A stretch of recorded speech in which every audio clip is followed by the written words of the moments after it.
All right, we're going to be in two different areas today. We are continuing a series. If you're just with us for the first time today, it's called An Opportunity. And each week you have an opportunity to act, an opportunity to do. If we're going to be a church that is to be a doer of the word and not a hearer only, then we need to make sure that we're taking the action that the gospel shares with us. So as we go through today, we're going to be in 1 Kings in here just a little bit, and then we're also going to be in 1 Corinthians. 1 Kings is in the Old Testament, 1 Corinthians is in the New Testament. So those are the two areas that we're going to be. Now, before we dive into this, let's go ahead and prepare you. And I guess the best way to prepare you is to first start off with a picture, because it says 1,000 words. So Jacob, if you could. All right, so this is the foursome that was chosen to represent High Point Christian Church yesterday in a golf outing, which is for Christian University, Malone University here. That's our four guys that we have the opportunity. As you can see, it says High Point Christian Church. That was our little baseball that was out there. Now, some of you don't play golf, so what I want to do is I want to explain to you so that you understand a little bit behind golf, so you understand what a scramble is. And what a scramble is literally just like it sounds. You're scrambling to have the best score that you can. So four guys get up on a tee and they all hit a drive, and then they drive their golf carts around and they pick the best one, and they all bring their golf balls back together, and then four guys hit it again until it gets on the green, and then they pick the best one, and then four guys putt it until your score is done. And so the whole idea behind it is to get the lowest score that you can. So on every hole there's a number. It's called par. So if you have a par 4, that means you hit a drive, a second shot onto the green, and then you're expected to have two putts, and that's what gives you a par. So in this case, the lower you score, the better you are. So if you're above par, that's bad, but if you're below par, that's good. So our team finished 11 under par, which is really, really good, right? Go Jesus! Yeah, we lost by 10 strokes. So I know there was someone that loved Jesus more. That's I guess. Or Jesus loved more. We got to figure it out.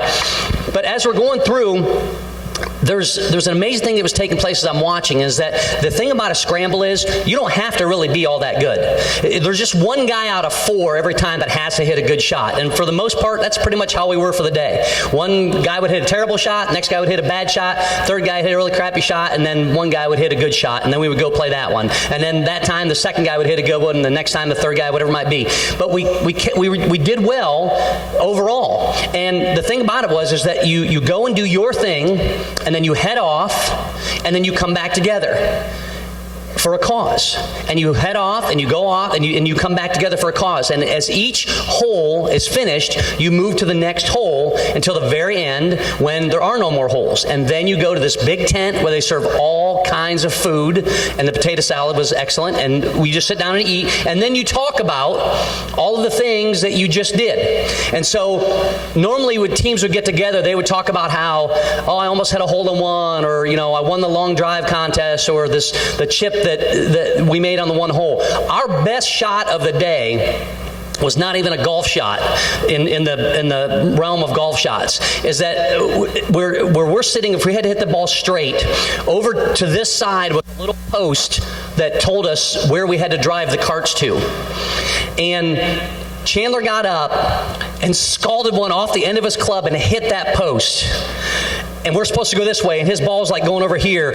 And we're laughing about it because, he just ended the lives of about, 50 worms and their families, and they're going through mourning and all that stuff. But the ball hit the post and then actually shot up almost all the way onto the green.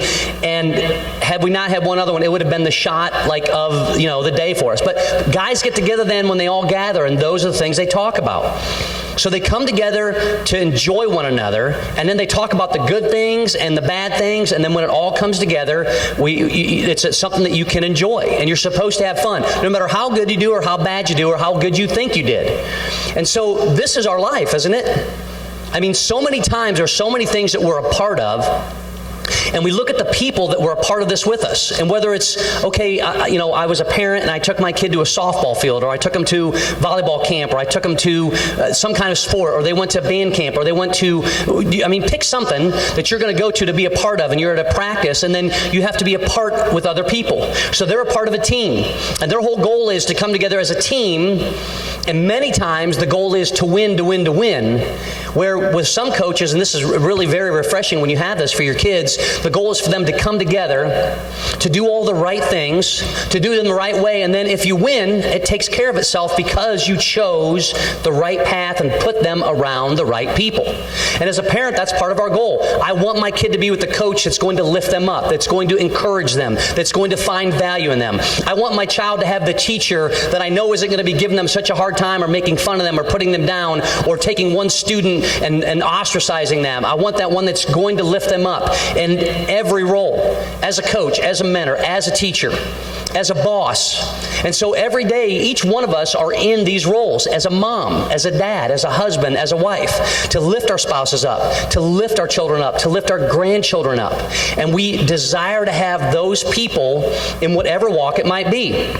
Whether it's on a golf course coming together, whether it's on a field coming together, whether it's in school events coming together, our goal, the thing that we hope to have in whatever the walk might be, no matter what the terrain is, no matter if it's rocky, no matter if the path is smooth, no matter if it winds back and forth, that along the way that we can look back and say, I had those people alongside of me, and slowly but surely, I started to achieve more.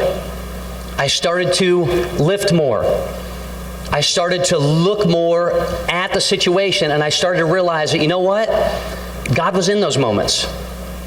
And God cared enough in those moments to show me who He was. And sometimes it's so difficult because in the roughest times, when the storms are in our lives, when the path is so rough, we can't see God in it. And it's at those moments that we need to have those people alongside of us that can help us along the trail. It's one of the things that we try to do here as a church body, as a church family. Our goal is for every person to be a member of some type of ministry. Is it because we want you working? No. Is it because we need you to serve? We do need that to a point. But more than anything, it's to help you to grow relationships. To say that these are the people I came together with, and this is what we accomplished because God was leading. God was in control. And even though we tried, at the end of the day, we gave it to the Lord and allowed Him to lead. And look at who He brought alongside of us along the way. Last week we had Logan Price come up here and share some of the things that he did this past summer, within church camps, 6 different church camps and training, and all the people that came together. We have a lot of college students that are heading back, and some of the things that they did this summer, we'll share that in just a little bit.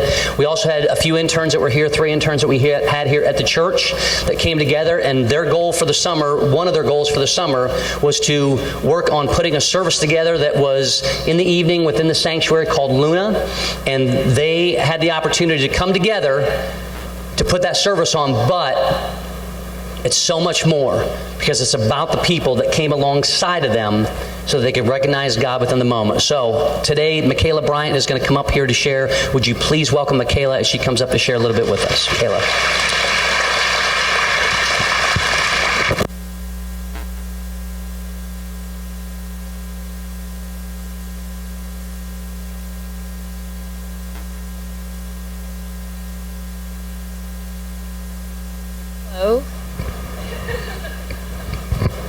Hello. Okay, there we go.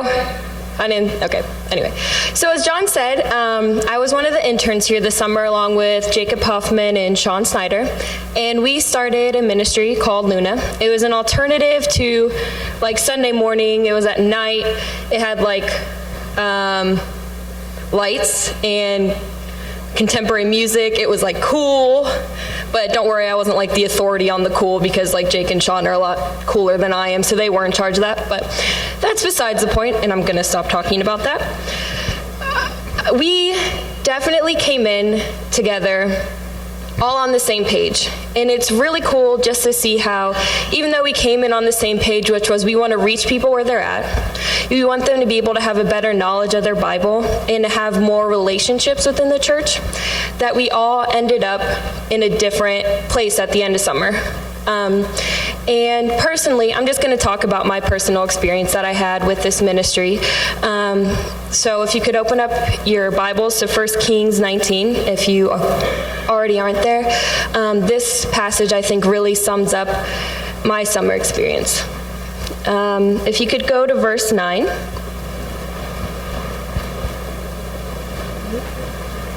Okay. Just to give you a little bit of background, this is the prophet Elijah, and all the other prophets have been killed, and he's the only one left standing.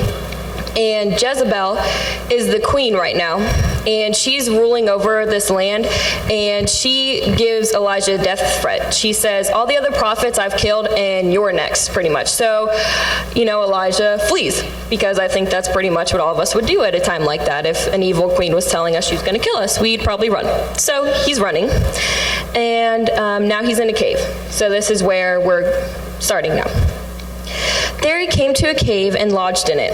And behold, the word of the Lord came to him, and he said to him, "What are you doing here, Elijah?" He said, "I've been very jealous for the Lord, the God of hosts. For the people of Israel have forsaken your covenant, thrown down your altars, and killed your prophets with the sword. And I, even I only, am left, and they seek my life to take it away." And he said, "Go out and stand on the mount before the Lord." And this is how I feel like I was in the beginning of summer. Except not having a death threat, and also not thinking that you guys are throwing down altars and things like that. But just the idea of, okay, I really love the Lord, and now I want to put that into action. So how does that work? And the Lord said, "Go out and stand before me." And before this, I had a lot of ideas in my head of certain words that we toss around a lot as Christians, such as courage and strength and trust. I had a lot of misconceptions about that. At first, I thought courage was being able to stand up and say that everything is okay even when it's not, and not telling everyone that things aren't okay. Sometimes, though, as we'll learn later, courage is being vulnerable in front of God. I thought strength was continuing despite your challenges and not facing them. But as I learned throughout the summer, strength is being able to admit your problems and deal with them head on. And I thought trusting was always having a good intention at first, but having a plan B, and then if that plan B doesn't work, you have like a plan C, and then kind of an idea of like a plan D in the back, just so all your bases are covered. But as I learned, that is not what trusting is. Trusting is putting all of your heart, all of your mind, all of your soul, depending on the Lord. And as we go down, we start seeing how Elijah deals with that.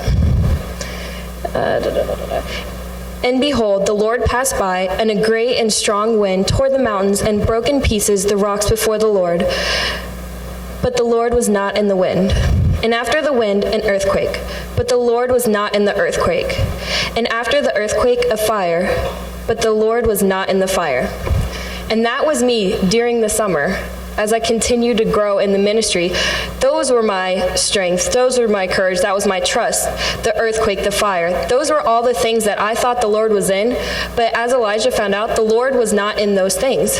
And I found that out too, because once I started depending on myself, I started not becoming relational with the people in the congregation. I started praying less, and I started having those plan A, plan B, plan C, plan D, and so forth and so on. And that's not what the Lord calls us to. And then, if we continue, and after the sound of the fire, the sound of a low whisper. And when Elijah heard it, he wrapped his face in his cloak and went out and stood at the entrance of the cave. I heard the sound of the low whisper at the end of Luna, actually. One of our members came up to us and took us aside at the very last service, and he said, "This ministry meant so much to me. You guys don't even understand. I was doubting the existence of God in general. I was struggling with so much, and this gave me strength to continue on." And it was in that moment when I didn't have to be courageous, I didn't have to be strong, I didn't have to do all those things that I thought I needed to do as a ministry leader, that I heard the sound of a low whisper, the sound of God, through one of the congregation members. And I guess that's kind of my challenge to you guys is, look at where God is redefining words in your life. And what does that look like? Because we all have these ideas and all these words that we throw around all the time, like love and mercy and strength and compassion. But what does that mean? And don't think for 1 second that even though you're totally lost, that the Lord isn't with you. We see through this passage, the Lord is with us the whole time. And just because of my failings doesn't mean that the ministry failed. The ministry grew a lot, and that is only an act of God, because if it were up to me, if it were up to Jake, if it were up to Sean, on us alone, it would have failed miserably. But the Lord was with us the whole time working, despite our faults and our failures, and He taught us along the way. And I just want that to be a challenge to you guys. What are the words that you hear so often? What do they mean to you? And how does the Lord use them in your life? Thank you.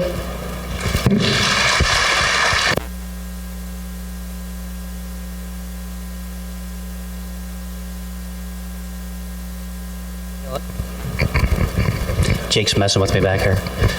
Okay, that's the first time we've actually ever really hugged, just so you know, because we normally have our special hug. Mikayla, thank you so much. Now, we're going to be in 1 Corinthians chapter 16, and before we dive into that, let me give you a little further backstory on Elijah so that you understand this. Elijah had received this death threat from the queen. But just before this, Elijah had a standoff with 450 prophets of Baal and 400 prophets of Asherah. And these were posts that they put in. They burned like incense and things like that. And everyone would turn to Baal, and they had these prophets. And so finally, Elijah said, enough's enough. And so let's show who the real God is. And they made the deal. They said, what we'll do is let's see who can bring fire down from heaven. And so before the 450 prophets, Elijah even said, I'll tell you what, I'll even let you go first. So the 450 prophets try over and over and over to bring fire down from heaven. And they keep trying and trying and trying. And no fire, no fire, no fire. So then Elijah gets up and says, I'll tell you what, before we do this, let's go ahead and douse everything with water. Get as much water as you can and pour it on everything. Pour it on the altar. Pour it in the trench where the blood normally goes. Pour it on the animals. Pour this all over the place. Pour it. And now, has everyone paid attention how much water we put on this? Now watch this. Boom. And God shows up, slams the fire down. Everyone goes, holy moly, you got to be kidding me. That's the one real God. So then Jezebel goes out and decides to kill all the prophets left, but Elijah just won over 850 prophets, 450 of Baal, 400 of Asherah. He won, and God showed up, and everyone admitted that the Lord is God, and oh my goodness, can you believe what just happened? And then one person puts a word in there, and she just happens to be kind of the ones in charge. You know, you have king and you have queen, but everyone was like, this queen is really running the show. One person makes a comment, and just like that, Elijah forgets just how in control God is, how in control God showed himself to be, how in control God showed up when he needed him the most before everyone. And so many times in our lives, we see God present, and we look back on that path, and we see that God is there. And yet we fall prey to the same thing that Elijah did. We get so caught up in everything that the world is doing and the world is offering that we don't recognize God within the moment, and we don't turn to Him for the power that only God can bring. So here's Paul in 1 Corinthians in chapter 16, and he is writing the same thing, because just like Elijah, we have all been there. We've gone through these highs where we cannot help but say, that's got to be God in my life. We look at the people that God has brought around us, and that person said these kind words, and this person came up and said they were praying, and someone came up and said this meant the world to me, and this was unbelievable how I could not help but see God present.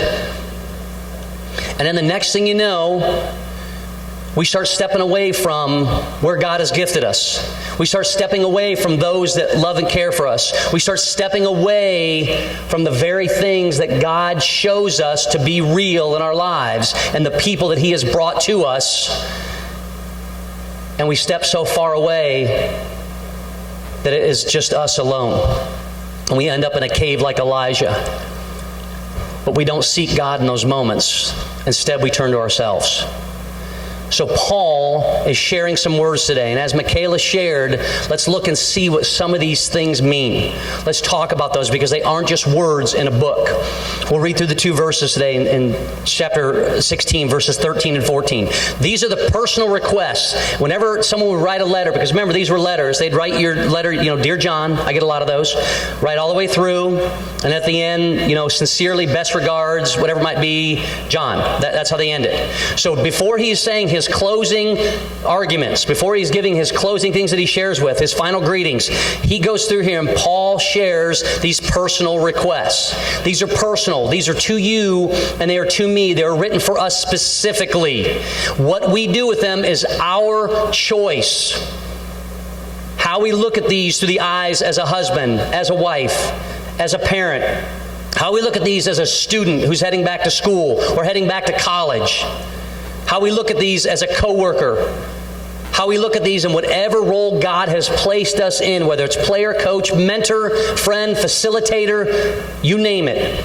These roles, these words are personal for you and for me. And this is what it says. Be on your guard, stand firm in the faith, be men of courage, be strong, do everything in love. And these are such simple words, and yet at the same time, they are so powerful when we rest on them, when we meditate on them, when we study them, when we dive into it, and when we realize that they're words of power, they're words of passion, and most of all, they're personal, which is everything that Jesus is to us as our Savior. Be on your guard, he says. Be on your guard. Be wary. And the idea behind this takes from 1 Peter chapter 5, verse 8, where it says, listen, there's a lion out there. It's a roaring lion. And that lion is looking to devour. And that lion just isn't a lion. That lion is the devil, and he's coming after you. Before lion ever heads out, the lion sits and waits for the most opportune moment, and then the lion pounces. And when the lion pounces, it's at the exact time when it knows it can feed and have a feast to have that meal. This is that moment where you take a step and look too long at the gal or have a conversation too much with that guy. This is that moment to where you maybe stay a little bit too long on an internet site or a website you shouldn't be. This is the moment where you place the bet, or you have just one more drink, or you know what, it's just one cigarette, or it's just a dip, or whatever it may be, just that one time. This is that moment where everyone else is doing it, and why don't I just jump in? You're a student, especially female, and everyone else is being physical, and they're all talking about it. Why don't I just do what everyone else is doing? And yet you know that that's not what God wants from you in your life. But see, God waits for that moment from you, and whatever it is that you dive into personally, wherever it is that you're not being loved the most and you need that love from someone or something, he jumps in and devours. And once he's feasted on you, he walks away with all that blood on his mouth, and he's done. And you're left in a position where you can't even move, and you're stuck, and you're left with regret, and you're left with doubt, and you're left with fear and anxiety and worry, and you know what? The devil's done with you, because he doesn't need to do anything else now. And yet it says in here, these very words, be on your guard. Because the same way that the Bible talks about that lion waiting to devour, which is the devil, there was a lion that was promised to Judah in the Old Testament. And that lion is in the form of Jesus Christ coming back for each one of us. So as you are on your guard and you are looking for all of the negativity that this world brings, you need to be looking for God to see where he is in this moment. Because God brought his son into this moment, into this world to walk just as you and I walk. And when he left, he said, I will leave you a counselor. I will leave you a coach. I will leave you someone that you can turn to in the form of the Holy Spirit.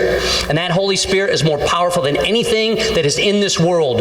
So even in those moments when you are feeling desired, I said that wrong. Even in these moments when you are feeling devoured by the devil, know that you can be desired by a God who loves you and cares for you and can take you out of any situation if you so choose. So as you're on your guard looking for that lion to pounce, also be on that guard looking for that lion to come back to you. Powerful, passionate, personal. Paul continues and he says this, stand firm. There's so many times in the Bible where it talks about standing. It talks about standing in the gap, standing shoulder to shoulder, standing. And nowhere in the Bible does it say that you should stand alone.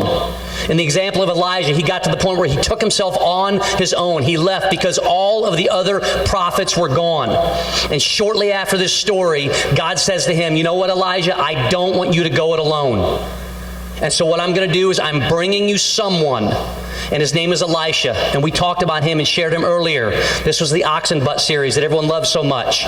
Don't be an oxen butt. We all remember that. Elisha came alongside of Elijah. God sent that right person at the right time. Are you praying for that person who can stand alongside of you? Are you saying, God, who is it you can bring in my life to stand firm with me, because I can't stand alone and I want to stand with you, and you are enough. But at the same time, if you are powerful, if you are passionate, and if you are personal, it's about those people that we need to come together with, that I need in my life and you need in your life, so that we can stand firm when it's difficult. We can stand firm when we're overwhelmed by our schedules. We can stand firm when we feel like there's no one else that can step into this and I have to do this. And Lord, how can I possibly take this next step because I am so busy? Stand firm and, this is the next chapter that's taking place and I never expected this to happen. And I feel like I am alone. And if you feel lonely, and if you feel discouraged, and if you feel lost, know this: that was the devil who pounced on you at the right time, set to devour you. But you need to be on guard, and you need to stand firm, because God is in each and every one of those moments. Paul continues and he says this: stand firm. How do you stand firm? In the faith. Stand firm in our faith. If you go out and look at just about any area around here, you will find a tree called an oak tree. We've all seen an oak tree. An oak tree is not something that you're going to knock down easily. It's not a kind of a tree that you're going to run over. The roots are so deep. They've gone so down. At the same time, it's a hard wood, so it's very, very difficult tree to take down. That oak tree once started off as a little acorn. Around our house, for some reason, we've had these things drop down, and we have all these little acorns, these little trees that are popping up. And so earlier this summer, we were pulling these out. I pulled a couple out, and on the very bottom was a little acorn where that tree had popped up from. And I showed it to Beck, and I showed it to the kids. I go, look at this. This will become a tree if we let it go. And the roots will shoot down, and it will shoot up. And in the middle of it is this little nut. And guess what?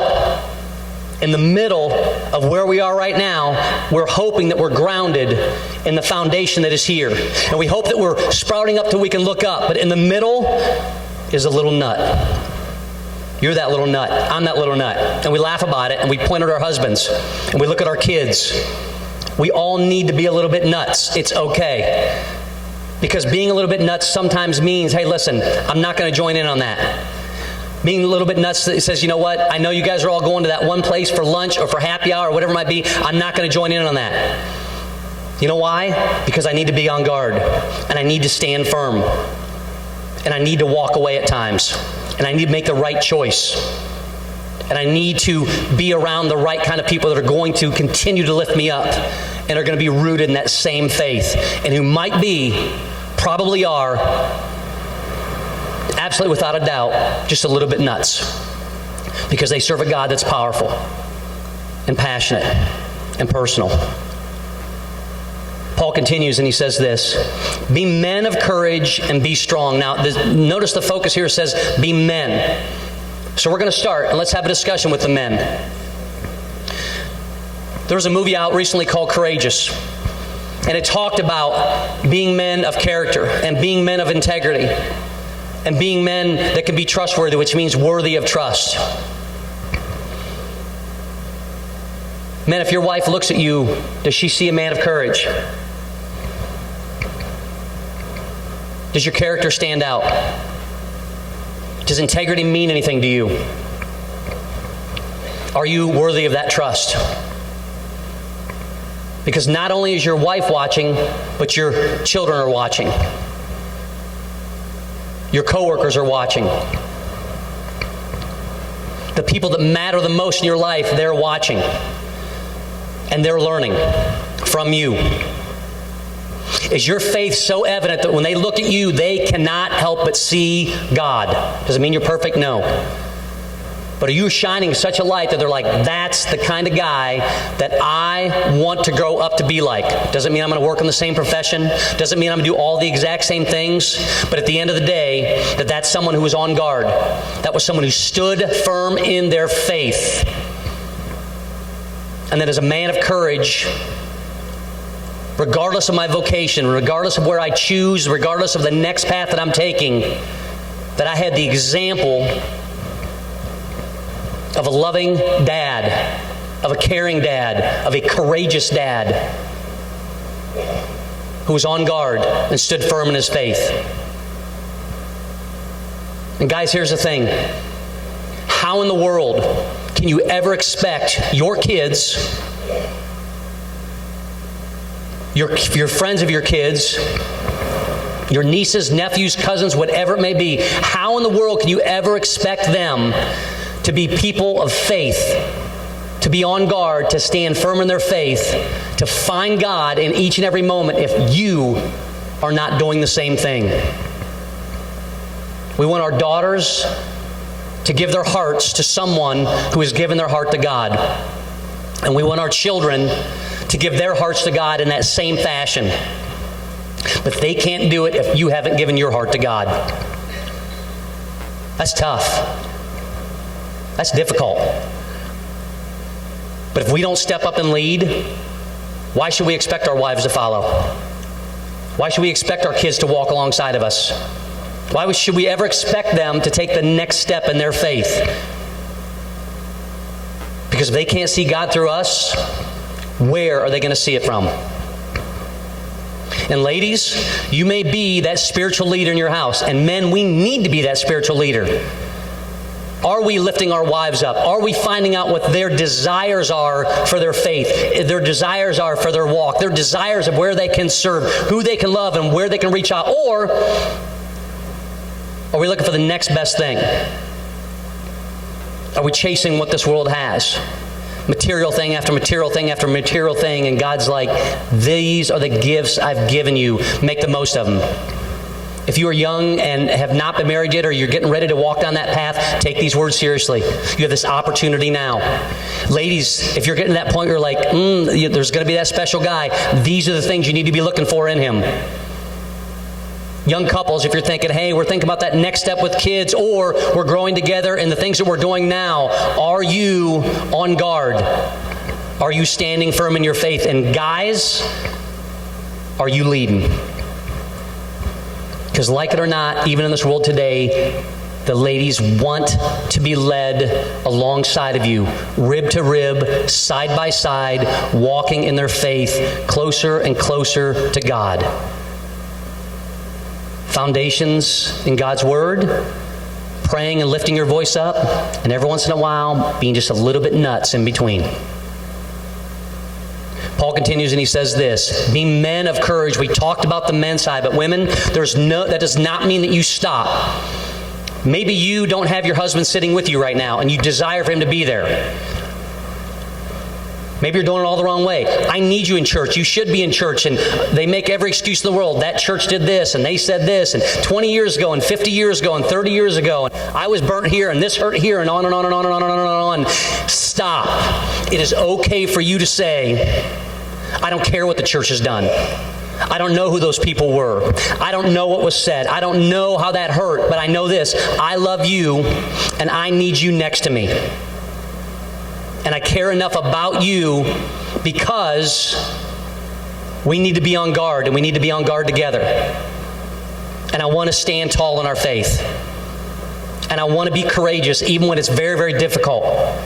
But most of all, I want to be able to put my arm around you or grab a hold of your hand and sit next to you, and in faith be thankful that God has brought you alongside of me. Ladies, that's what courageous is at times. Don't sit back and don't wait for that. The next words that he says is this, be strong. After all of these things, be strong. One of the versions actually says, quit like men. And we think, whoa, does that mean God is telling us to quit? He's not telling us to quit. He's saying, put aside all those things that you have and start stepping up and fighting for what is worth fighting for. Is your spouse worth fighting for? Are your kids worth fighting for? Are your neighbors worth fighting for? Are the people that you love and care for, are they worth fighting for? We went to a 50th anniversary party last night, and as I was sitting around, we went through and looked at all the different pictures of this family, and I had the opportunity to sit with this 50th anniversary couple, which is absolutely amazing, and we start doing the math and figuring out how long this could be till we were married for 50 years, and everyone's sharing, we're at 28, and we're at 22, and the 50th anniversary couple is assuring us, it's not that far away, it's not that far away, it's not that far away, and before you know it, it's going to be there. But I'm looking around, and I see their kids, and I see their grandkids, and nieces and nephews and all of these people that are there. And I turned to them and I said, you guys started this. You started all this. And someone started this before them. And 50 years has come together, and 50 years of love culminates in those steps and in these moments. And they're thankful. And they're here each and every week. And their desire is to have their family alongside of them because they love them so much. And they need to continue to be on guard and to stand firm in their faith and to be courageous when they speak to them and to be strong. Because there's one last portion of this that we can never, ever forget. And it says this: do everything in love. Everything. The Bible says God is love. So that means everything that we do with God in mind. We do it with the here and now to see Jesus and with eternity in our lives, because that's what's at stake. When we go back and talk about being strong, some of you guys quit too soon. Something came up and you handed it off to someone else. Something came up and you decided, maybe this isn't where I should be, even though God has gifted you in that area. And so you gave away the one thing that you were strong at. It may have been something that you served here within church. It may have been something that you served within a ministry. It may have been somewhere where you were reaching out to people. It may have been something so simple as taking care of a neighbor or a widow or whatever it might be. That God brought these blessings in your life, and for whatever reason, you chose to stop. And since that time, you've either been treading water or barely getting through, or never making it at all. And what happened was, whatever it was that stopped wasn't God. It was you. The devil found the moment. The devil found the spot. He waited and he waited and he waited. And then he jumped and he devoured. And you're left for a month and a year and a season, and for some of you a lifetime, never allowing God back in, where He loves you the most and where you love Him the most. Because in everything, we look for that love. These aren't just words. They aren't just words in a book. This is a love letter. This was poured out to Paul, these personal requests. Paul, who said, be an imitator of me as I am an imitator of Christ. Be an imitator as a husband was an imitator of Christ. Be an imitator of a wife as an imitator of Christ. In any role, mom or dad, grandma or grandpa, guitar player, keyboard player, coach, mentor, sound guy, average Joe, everyday person, to be an imitator of that person who is an imitator of Christ. Be on guard, because the lion is waiting to devour. But there's a lion that brings everything in the moment with eternity in mind.